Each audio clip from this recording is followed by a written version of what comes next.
Hey guys, real honor to have Sabrina Horn today, Horn Strategies. Sabrina was the first PR person I dealt with when I was a young Gartner analyst.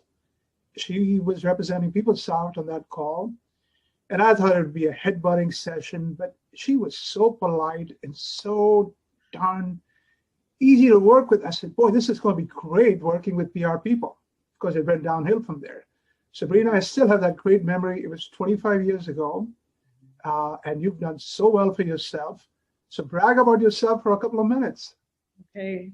Well, Vinnie, thank you for having me on this.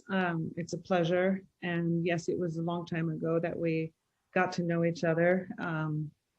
And since I sold my firm, the Horn Group, to Finn Partners in 2015. I worked for them for about 3 years, and then as the head of their technology practice, and then decided it was really time to take stock of my life and what was in front of me, and took a year off and wrote a book, which I'm going to announce next month. It will be out in June of 2021, published by Barrett Kohler, and the working title is "Make It, Don't Fake It." It's all about leadership and authenticity. So I'm doing that and also consulting for a few companies. You know, when you have the book out, please come back and I'll let you brag about the book. Absolutely. I'll give you like 100 free copies. Sabrina, tell us, I've been doing a lot of executive interviews during the pandemic, right? I call it the acrobatics during the crisis. You represent more of the vendor side. Tell me what you've seen in the last 7, 8, 9 months. What heroics?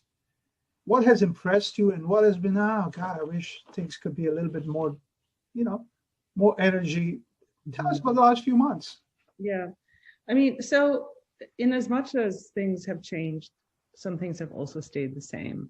But what I have noticed the most within the PR and also the analyst relations, efforts that from the vendor perspective is a real shift to more sort of empathetic style of marketing, and a more caring campaign approach that's more based on solving problems and warm language, even rather than sort of fear-based marketing, if you will. I've also noticed a refreshing change, I might say, and you probably will agree, that vendors I'm seeing are talking less about who they are and what they do, and more about what problem they're solving first. And that was always a big challenge for us as public relations professionals, to help our clients think differently and think more from a problem solution standpoint than just, this is what we make and we're the greatest at it.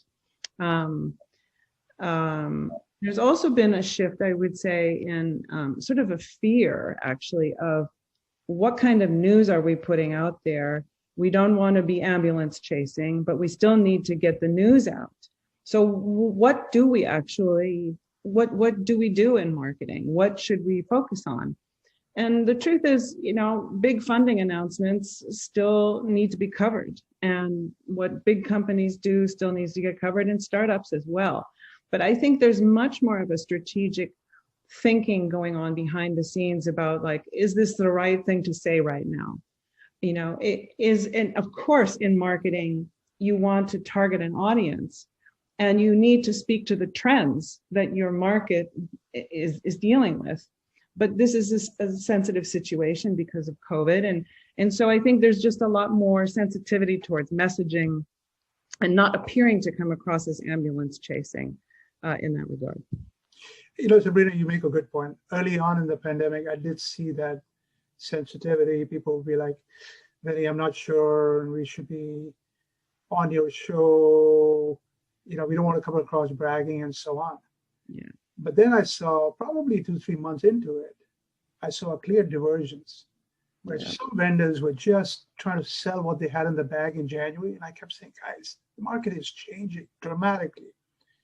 And I started hearing from a lot of customer executives, you know, if they were in healthcare, how much telemedicine's taken off. If they were in retail, how much e-commerce is taken off. I said, guys, there are brand new markets. If you're in banking, 5 million PPP loans, right? Why aren't you talking about what customers need today?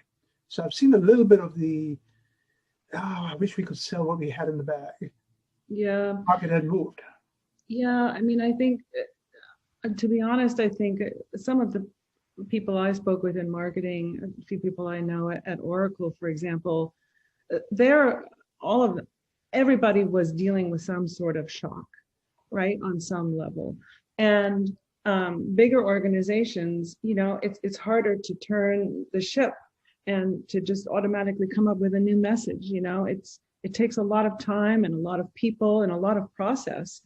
And I honestly, I think people were just doing the best that they could, and you know, they just worked with what they had. Younger companies and startups, frankly, are at a greater advantage there for being able to be a bit more agile and turn on a dime and come up with a different message. It's one of those times when, you know, how you've dealt with analyst firms all the time. And at Gardner, we used to say it's influence versus intelligence, right? Right. And so there's a happy mix of what you seek from an analyst. I think the pendulum has swung a little too much towards influence. This is the time where they should be seeking more intelligence because the market has moved. And I find that a challenge with a number of marketing people is they just want to present to you and you go, guys, let me tell you what I'm hearing, right? And so I think sometimes I wish that AR and PR would actually be put under development, because then they would be more eager to listen to what the market is saying, right? Being part of marketing, they feel obligated to just push the message out rather than listen. I don't know. Maybe I have a very skewed perspective on that. What do you think of? Yeah. I mean, look, I wholeheartedly agree that what is the value of intelligence versus influence? It's an interesting comparison.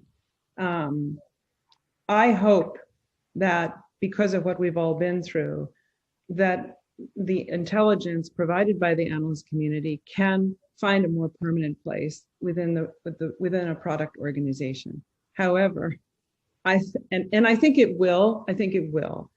But I was thinking about this question in terms of real estate. Like, I think that analyst relations and analyst intelligence is primary house is going to be within marketing, and you know, the second residence or the beach house, you know, might be within the product organization. It's just sort of the power of influence that a report from an analyst carries more gravity than sometimes a news story, for example. Sure.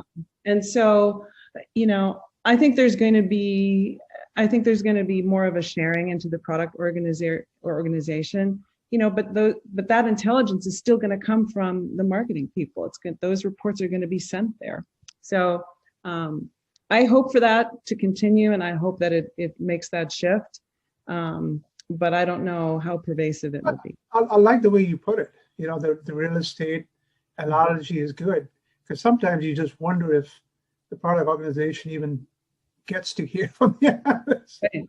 Well, you know, yeah. And when can we get that information from the marketing people, right? And the market value that so much that they don't want it to get out of their hands, which is a mistake in my view. What about, you know, the other thing I've seen during the pandemic, having launched several different video-based posts, I've just seen a huge shift towards accelerated digital everything, right? Videos, bots, et cetera, et cetera. ARPR still seems much more comfortable with traditional controlled releases. they don't like I don't think they're ready yet for the spontaneous video interactions and so on. What are you seeing? I've obviously done a couple of hundred of these, so those who have been with me clearly are very good. These are executives who are very good in front of a camera, but I get the sense AR and PR like, oh God, they cringe. Many of them ask to be on mute in background, right? It's like, guys, your executive is okay; they'll do fine. Yeah. But so it's sort of like the next phase of social media in a way, right? Because it's all about still clinging on to the last vestiges of control of the message. And being in a real-time environment, you may forget what you were going to say, or, particularly in this environment we're in, the dogs might bark, or, you're not on message. And so it's you feel even more exposed. So, but your book's point, though, that's authentic, right? Well, unlike our kids who kind of were born into social media, right? Like, there are people in our age group who just aren't comfortable with that sort of medium and that sort of real-time element. I also think that there's like a time element as well, in terms of like if you're just going to get on the phone for about 10 or 15 minutes to have a conversation about something, that's one thing. But if it goes towards a half hour and you want to have a connection with a person that you can't see because of COVID, this is the only way to get your information out. I'm sorry, it's a requirement. And, as a public relations professional, we can help vendors get more comfortable with this. It's just like media training, except over video, and a lot of it. And I'm sorry, if you're going to be a player, you've got to get comfortable with it. I think increasingly they become so, but they don't like spontaneous as much. Even there, they want it scripted, which is fine. That's baby steps. Yeah. What else have you seen? During the last few months. You've been in the industry 30 years, right? It's a long time, Sabrina. Yeah. I think, as I said at the beginning of this conversation, like, as much as things have changed, I think also still stay the same. I think people by nature want to be with other people. And I guess my comment would be, like, there was such enormous gyrations to become comfortable with this environment of working from home, of being over Zoom all the time, not commuting anymore. And I think there will be an equal kind of phase of discomfort with unraveling from that, right? So to use, like the on-premise analogy in enterprise software, like what's going to be online and what's going to be on premise.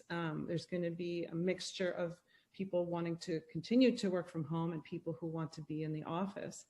And that will be a whole other phase of kind of adjusting to that new normal. In the meantime, communications, I've always said, makes the world go round. And, we are change agents. We make change okay for other people. But in the midst of all this, we have to get comfortable with it as well, and be willing to take risks and ask questions we would never ask before, because we might feel, we should be the ones who know everything. Well, I think everybody's kind of making it up as they go along. So I guess I don't know if that's, a comment about AR and PR, but I think that's what's in front of us. Well, give us a 1 minute, 2 minute overview of the book, the authenticity part. Yeah, well, it is a book that talks about leadership from two lenses. One of myself as a young 29-year-old woman, what it took to grow that company and to become a CEO with no leadership training and no management training, and solving my own company's problems at the same time that I was solving hundreds and hundreds and hundreds of other executives' companies, these people who were my clients. And so through those two lenses, I learned a lot about being the word authentic has been overused, but it still is, it's all about integrity and learning from your mistakes, and avoiding the temptation to fake it. And the whole fake it till you make it ethos has become so popular. It's become like business advice. And so my argument is that actually you're not going to make it if you fake it, because you'll be exposed. And therein lies the 25 years of my experience running my company and helping so many other people, like bring that to light. You know, it's very timely, right? So many companies going IPO, so many, my God, so many Robin Hood millionaires being made.